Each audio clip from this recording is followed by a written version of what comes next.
একদিন তো আমাদেরকে চলে যেতে হবে, একদিন তো আমাদেরকে মরে যেতে হবে।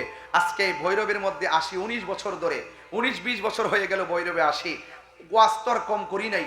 কারবালার ওয়াজ করেছি, মা বাবার ওয়াজ করেছি, কবরে আলোচনা করেছি। অনেক মানুষ কেঁদেছেন, কিন্তু ওই কান্নার ভিতরে কিছু মানুষ আছে চোখের পানি কেড়ে নেওয়ার জন্য বিভিন্নভাবে আপনাকে লুপ লালসায় ফেলে দিয়েছে, বিভিন্ন অর্থের প্রলোভন দেখিয়ে আপনার চোখের পানিকে কেড়ে নিয়েছে, আপনাকে বিভিন্ন লুপ দেখিয়ে আপনার ইমানকে হরণ করে নিয়ে নিজেদের একটা বলয় সৃষ্টি করার জন্য আপনাদেরকে যখন মিসগাইড করার জন্য তারা চেষ্টা করেছে, ঠিক ওই মুহূর্তে আমি আমার রেসপন্সিবিলিটির জায়গা থেকে মৌলা আলী রাদিয়াল্লাহু তাআলা কনফারেন্সের মাধ্যমে এই দেশে নয় সারা বিশ্বে যত সর্ববাতিল রয়েছে, খারিজি, রাফিজি, শিয়া, মুতাজিলা, আশারি সহকারে যত ধরনের 72 ফেরকা আছে, সকল 72 ফেরকা থেকে মুক্ত যদি থাকতে হয় তাহলে আপনার অন্তরে আহলে বায়াতের মহব্বত লাগবে। কথা বলেন ঠিক কিনা?